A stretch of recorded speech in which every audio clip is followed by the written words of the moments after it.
Председателе, се извинувам. Не, се извинувам доколку пристапив таму, сакав да видам која книга е. Тоа ме интересираше. Повеќе, бидејќи имаше некој коментар што го слушнав од колегите у позадина, не видов кој го изгада, вика премиерот беше по некои семинари, по некои конференции во Кембридж, најверојатно му кажале Шекспир, сигурно го чита Омлет таму, па првишната идеја ми беше го плашам до онаа легендарна изјава на Хорацио која вели нешто е труло во државата Данска, дали си нашол некои специфики со Македонија, бидејќи тоа е фразата што е уникат за целиот свет, за сите расипани корумпирани држави таму кај што пропаѓа општеството и каде што има слични ситуации во која што се наоѓа нашата држава, но не била. Таа била Rational Optimist на Мет Ридли. Иначе книга за која што Бил Гейтс има цела рецензија направено и кај што почнува вели, века the poor need aid, not flawed terrorists. Значи на оние сиромашите им се потребна помош, поддршка, а не расипани погрешни теории или празни муабети, како што би иделе во жаргонски превод. И не е тоа случајно. Не е тоа случајно што токму вака ни се однесува премиерот на собраниска седница, која си ја чита токму оваа книга. Први што ме збуни, кој би можел, зошто би била толку важна таа матрица, што предизвикува таа книга. Први што помислеве, можеби, бидејќи сопругата отпочна со еден бизнис од кога стана премиер, па вика стигнав за кратко време 1.400.000 евра инвестиција да направам, нема потреба да работиш, читај книга. Не е тоа, верувам искрено дека не е тоа, но повеќе логика има, ме збунија слушалките, најискрено да ви кажам, па сватив што е трикот. Најверојатно му е препорака од директорот на ФЗО. Оној што е сега на Флорида на плажа, на Инстаграм кај што се слика, вели морате да прочитате таа книгата, па за да биде филигот комплетен, најверојатно му има испратено едни морски бранови. Тоа се со слушалките приказа, доживее моментот, читањето на книгата и морските бранови. Страшно е друго за книгата. И тоа Бил Гейтс во неговата рецензија го вели. На страна што Мет Ридли не го интересира животна средина, што се реплицира во нашиот буџет во оваа држава, кај што се намали буџетот, кај што се скрати зелената програма, се зголемија дневните трошоци, Ридли во таа иста книга, почитуван премиер, кажува дека хајлајтот е, главната работа е размената и личниот профит. На сметка, пазете, на институциите државни.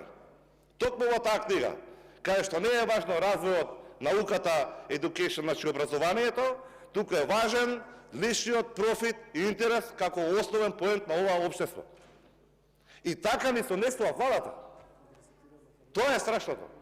Така ни се однесува целата влада предводена од господин Ковачевски. Си ја третира државата како своје лично дуќанче, како гранапчиња, за партиски тесни интереси. Затоа се давиме во корупција. Затоа не ни функционира системот.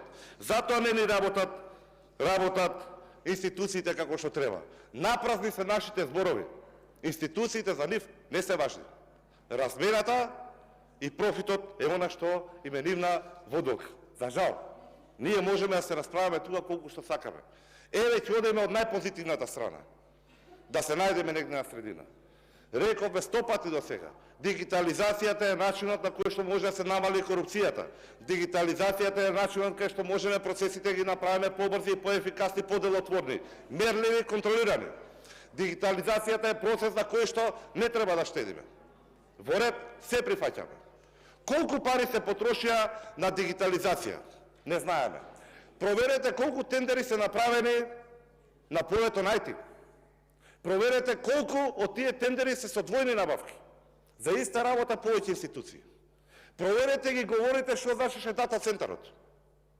Проверете што имаме од тоа како бенефит за државата.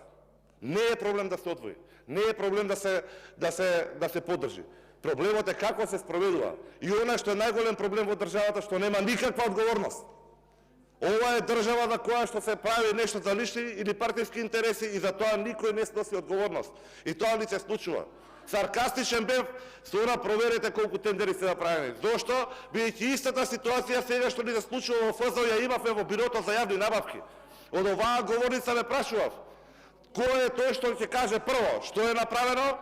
Дали е лоциран виновникот, дали се преземени мерки ова повторно не се случи и дали поатоците што сега се вратени некој гарантира дека се истите што биле од претходно.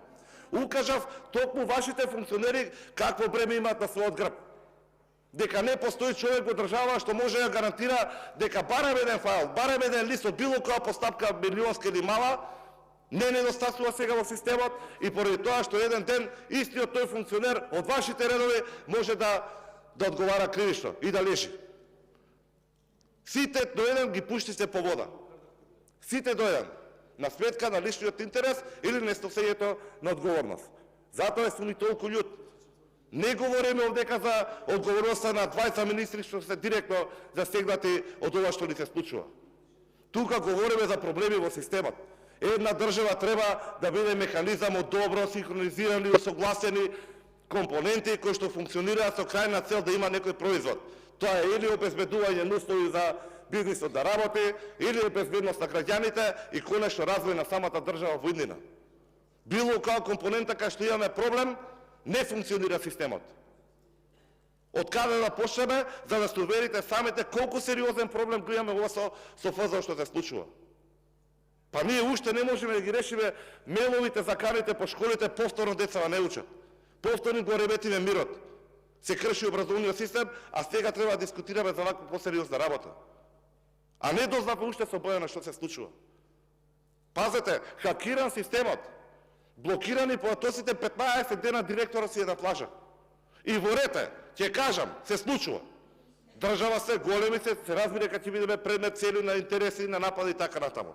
Затоа треба да се инвестира во заштита. Милиони се потрошени, милиони и 300 конкретно за оваа работа. И дали добивме што се случува? Не, 15 дена се уште. Дали видовте вие, дали побаравте, дали е раскинат договорот со фирмата што стоела? Немало бека, пазете. Каков е тој договор за одржување, кај што не постои како прва и основна линија да се направи бека. Дата центарот што го спомнавте, требаше втората линија да биде. На бекапот има една позиција во институцијата, за големи такви институции 150 километра нели бункер и втора безбедностна бекап заштита. И за тоа трошевте пари, и тоа не функционира. Не навлегувам колку пари сте направени.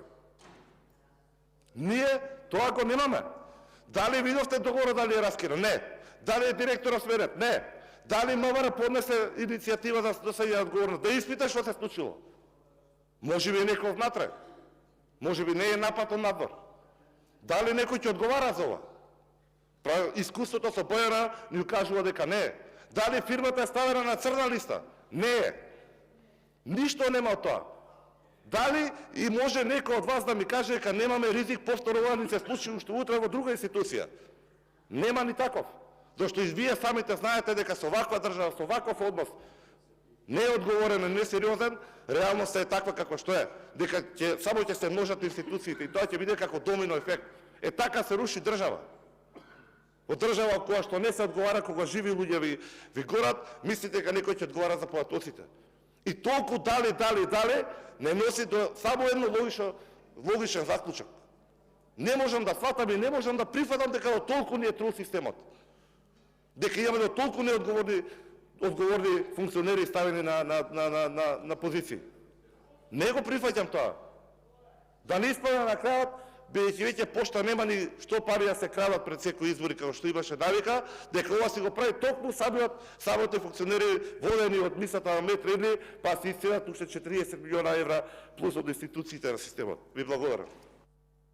Реплика Марија Георгиевска.